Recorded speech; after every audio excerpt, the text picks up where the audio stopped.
All right, Cody with Colorado Native Realty here again. Want to give a shout out to my buddy Gabe for filming this video for me and letting me film it at his house.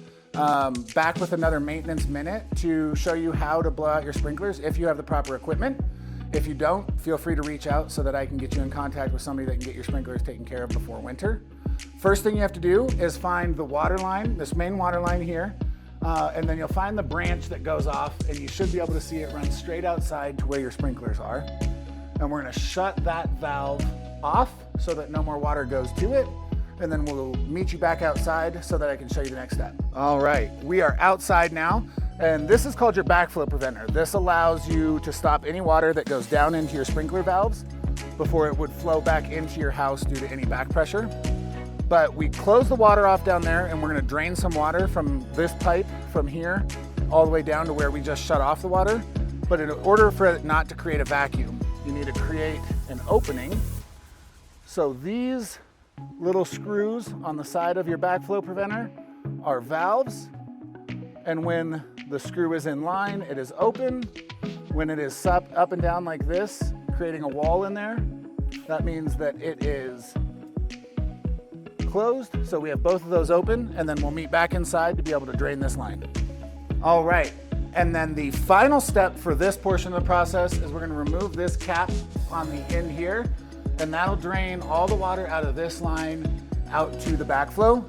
So on nights where you might have a kind of a soft freeze, not getting too cold for too long, this is an adequate way to quickly get your pipes cleaned out so that way they don't freeze and burst.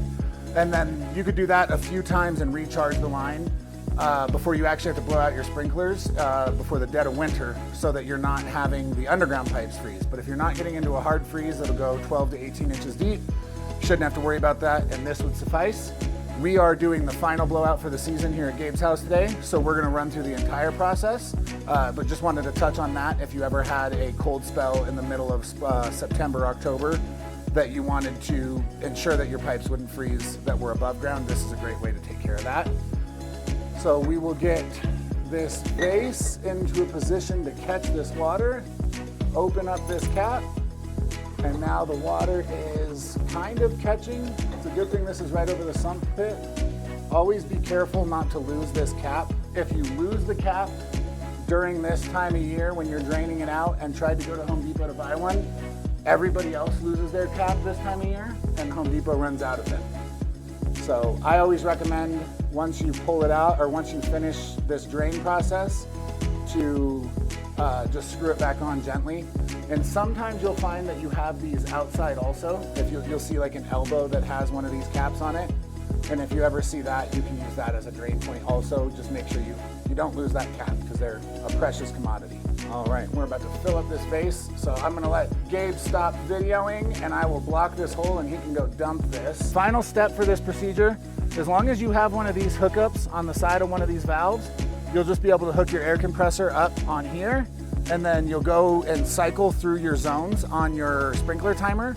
And as you're cycling through those zones, make sure the compressor is good and full, and you'll be able to see the air and the sprinkler heads pop up out in the yard. And you'll just want to run through each one of those zones 2 or 3 times to make sure you get as much of that water out as possible. It does not have to be all out, as long as there's plenty of room. If the ground were to freeze and the water could expand inside that pipe, it had an area to expand where there was air. So last step that we're gonna run through last step that we're gonna run through after this video ends, we're gonna just hook our compressor up and we'll blow all the air through these zones. And if you have any other questions or you need somebody else to come take a look at this for you, don't forget to reach out to Cody with Colorado Native Realty. You already found this video, so it means you know how to find me, but happy to help however I can. Thank you.